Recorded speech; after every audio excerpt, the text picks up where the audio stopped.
매일 성경 묵상. 성전은 예배하고 기도하는 곳입니다. 오늘 말씀은 마가복음 11장 15절에서 19절 말씀입니다. 그들이 예루살렘에 들어가니라. 예수께서 성전에 들어가사 성전 안에서 매매하는 자들을 내쫓으시며 돈 바꾸는 자들의 상과 비둘기 파는 자들의 의자를 둘러 엎으시며 아무나 물건을 가지고 성전 안으로 지나다님을 허락하지 아니하시고 이에 가르쳐 이르시되 기록된 바 내 집은 만민이 기도하는 집이라 칭함을 받으리라고 하지 아니하였느냐. 너희는 강도의 소굴을 만들었도다 하시매 대제사장들과 서기관들이 듣고 예수를 어떻게 죽일까 하고 꾀하니 이는 무리가 다 그의 교훈을 놀랍게 여김으로 그를 두려워하밀러라. 그리고 날이 저물매 그들이 성 밖으로 나가더라. 그리고 그들은 예루살렘에 들어갔다. 예수께서 성전에 들어가셔서 성전 뜰에서 팔고 사고 하는 사람들을 내쫓으시면서 돈을 바꾸어 주는 사람들의 상과 비둘기를 파는 사람들의 의자를 둘러 엎으시고 성전 뜰을 가로질러 물건을 나르는 것을 금하셨다. 예수께서는 가르치시면서 그들에게 말씀하셨다. 기록된 바 내 집은 만민이 기도하는 집이라고 불릴 것이다 하지 않았느냐. 그런데 너희는 그곳을 강도들의 소굴로 만들어버렸다. 대제사장들과 율법학자들이 이 말씀을 듣고서는 어떻게 예수를 없애버릴까 하고 방도를 찾고 있었다. 그들은 예수를 두려워하고 있었던 것이다. 무리가 다 예수의 가르침에 놀라고 있었기 때문이다. 저녁 때가 되면 예수와 제자들은 을의 성 밖으로 나갔다. 예수님께서 무화과 나무를 보시고 저주하신 후에 바로 예루살렘 성전으로 들어가셨습니다. 당시 예루살렘 성전은 포로기 이후에 스룹바벨이 재건한 성전을 헤롯이 다시 대규모로 개조한 성전이었습니다. 헤롯은 제위 18년째 되던 해, 그러니까 기원전 20년경에 성전 개축을 시작하였는데 공사를 시작한 지 18개월 만에 성전 본체를 15층 규모로 개축하였고 BC 9년경에 제단을 비롯한 주요 시설들을 모두 완성했습니다. 이후에 기원 후, 그러니까 예수님 탄생 이후에 64년까지 성전뜰, 성전담, 성전문 등 외곽을 매우 아름답고 화려하게 꾸미는 공사가 진행되었습니다. 이 성전 공사에는 1000여 명이나 되는 제사장들을 포함한 2만여 명이나 되는 인원들이 동원되었습니다. 몹시 규모가 큰 공사였죠. 이때 사용된 대리석의 높이는 평균 90cm에서 120cm나 되는 당시로서는 상상도 할 수 없는 엄청난 규모의 공사였습니다. 어떤 대리석은 돌 하나의 길이가 12m이고 무게가 100톤이나 되는 것도 있었다고 합니다. 그러나 성전에서 제사를 관장하고 유대교 수장 역할을 하던 대제사장은 정치적인 이유로 아론 계통의 아론의 가문이 아닌 왕이나 총독에 의해 임명되는 경우가 많았습니다. 때문에 대제사장의 승계는 대제사장의 사후에 이어지게 되어 있음에도 불구하고 장인과 사위가 함께 대제사장으로 존재하는 일도 벌어졌습니다. 이런 경우가 마태복음 26장에 안나스와 가야바로 잘 나와 있지요. 또 절기 때마다 예루살렘을 순례하는 많은 유대인들이 이 성전을 거점으로 해서 로마에 항거하고 폭동을 일으키는 일들이 잦아서 이 성전이 열심당원의 본거지처럼 이용되기도 하였습니다.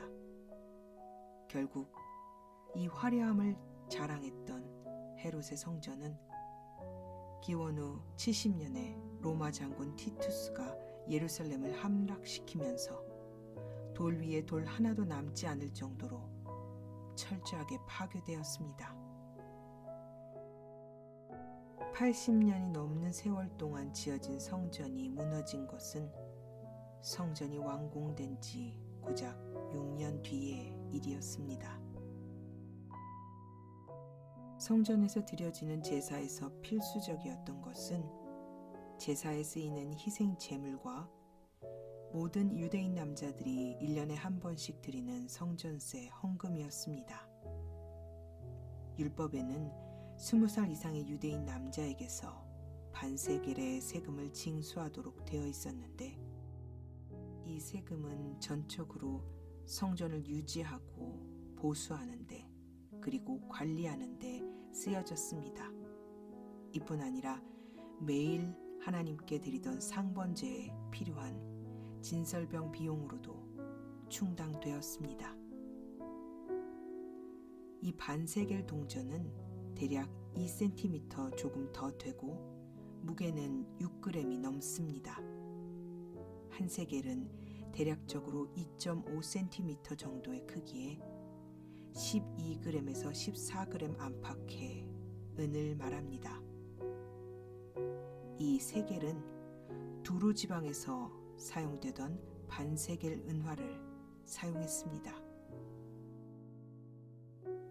이 두루 지방 은화에는 두루 사람들이 섬겼던 두루의 신 말가르트로, 로마식으로 표현하자면 헤라클레스 신에 해당하는 신의 형상과 독수리 신상이 새겨져 있었습니다. 이것은 당시의 신들의 가장 보편적인 이미지이기도 했습니다. 하나님을 예배하고 하나님의 성전을 위해 사용되던 그 은화가 두로 사람들이 섬기던 우상이 새겨진 은화였다니 좀 놀랍지 않은가요? 세계를 단순하게 표현하자면 10계명에 어긋나는 돈이었습니다. 우상이 새겨진 돈이었으니까요. 성전세를 위해 제사장들은 돈을 새로 만들 수도 있었습니다. 그러나 그들은 그렇게 하지 않았죠. 그들에게 있어서 중요했던 것은 돈에 무엇이 그려져 있는가 보다 출애굽기에 명시된 대로 10계라, 즉 6g의 중량을 맞추는 것이 더 중요했습니다. 껍데기만 남은 형식주의가 무슨 모순을 품고 있는지 우리에게 너무 잘 보여주고 있죠. 그들은 이 우상이 그려진 이방 돈만 성전세로 받았는데 이것 때문에 니산월 1일에 성전세를 납부할 수 있도록 니산월 전달인 아달월 25일부터 환전용 탁자들이 이방인의 뜰에 세워졌습니다. 이곳에서의 환전은 4%에서 8% 정도의 수수료를 포함했습니다. 성전 앞마당이었던 이방인의 뜰에서는 1년 내내 희생제물들이 매매되었습니다. 이것은 예루살렘 성 밖에 멀리 살던 사람들을 배려하기 위한 일이었죠. 거리에 상관없이 누구나 흠없는 제물로 하나님 앞에 제사를 드릴 수 있도록 행해지던 이 사업은 제사장들의 통제 아래 이루어지는 사업으로서 상당한 수익성을 보장받았습니다. 유대 고대사에 따르면 제사장들이 이것을 이용해서 가난한 자들을 강탈해서 부를 축적하기도 했었답니다. 여기서 우리는 생각해 보아야 할 점이 한 가지 있습니다. 예수님께서는 왜 많은 사람들 중에서 하필 비둘기 파는 자와 돈 바꾸는 자의 상을 엎으셨을까요?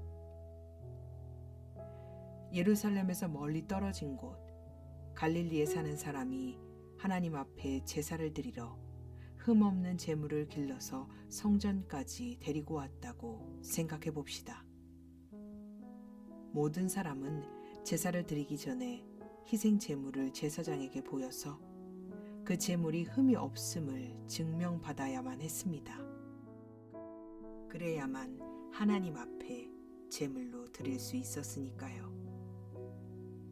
자신이 데려온 희생 제물이 흠없는 아주 좋은 것이라고 해도 제사장이 보기에 흠이 있다고 꼬투리를 잡히면 방법이 없었습니다. 이럴 경우 울며 겨자 먹기로 자신이 데려온 양이나 염소, 송아지들을 헐값에 팔아 넘기고 이방인의 뜰에서 매매되는 재물을 사서 제사를 드릴 수밖에 없었습니다. 그런데 안타깝게도 제사장들과 업자들이 비싼 수수료와 폭리를 취하는 덕분에 대부분 자신들이 가져온 재물을 판 가격으로는 비둘기를 살 정도밖에는 형편이 되지 않았습니다. 당신은 이런 일들이 비일비재했다고 합니다. 유대 역사가 요세푸스의 기록에 따르면 이런 사업들은 성전 지도층에 엄청난 이득을 제공했다고 합니다. 세겔과 희생제물의 매매, 이것은 형식주의가 가져오는 폐해와 해악을 적나라하게 보여주는 사건들입니다. 희생제물의 매매나 성전세 납부를 위한 환전은 불가피한 일이었습니다. 그러나 성전은 이런 행위들을 위해 지어진 곳이 아니죠. 이런 일들은 성전 밖에서 행해져야 했고 이미 성전 밖에서도 환전을 하거나 매매를 할 수 있는 곳이 분명히 있었습니다. 성전은 온전히 하나님을 예배하고 그분을 경외함으로 그분의 임재를 경험하고 하나님을 만나는 만남의 장소가 되어야 했습니다. 그러나 성전의 지도층들은 자신들의 이익을 위해 성전 안에서 하나님의 이름을 들먹이면서 자신들의 폭리를 취했습니다. 가난한 자들과 예배하는 자들의 정성과 마음을 마구 짓밟고 유린하면서 자신들 마음대로 성전을 이용하고 있었던 겁니다. 예수님께서는 내 집은 만민이 기도하는 집이라 일컬음을 받으리라 라는 말씀을 인용하시면서 너희가 내 집을 강도의 소굴로 만들었다고 노여워하셨습니다. 원래 이방인의 뜰이란 유대인은 아니지만 하나님을 경외하며 예배하는 이방인들을 위한 장소였습니다. 그들은 유대인들에게 허용된 성전의 구역까지 갈 수는 없었지만 이방인의 뜰이라는 자신들에게 허용된 공간에서 하나님께 기도하고 그분의 말씀을 묵상할 수 있었습니다. 그런데 성전의 지도층들은 자신들 마음대로 성전의 공간을 자신들의 이익을 위해 상업적으로 이용했습니다. 예수님께서는 그들의 이런 행동을 노여워하셨던 겁니다. 대제사장들과 율법학자들에게 예수라는 인물은 자신들의 이익과 안위에 절대적으로 위협적인 존재였습니다. 예수님께서 성전에서 하신 일은 모두에게 전해졌고 그들은 예수님을 없앨 방도를 찾았습니다. 하지만 백성들이 예수님을 좋아하고 예수님의 가르침에 놀라고 있었기 때문에 예수님께 함부로 손을 댈 수는 없었습니다. 그들은 하나님을 두려워하지 않았습니다. 그러나 사람들의 눈은 두려워했습니다. 성전은 하나님을 만나는 곳입니다. 하나님을 예배하며 그분께 기도하고 그분의 임재 가운데 그분과 대화하는 곳입니다.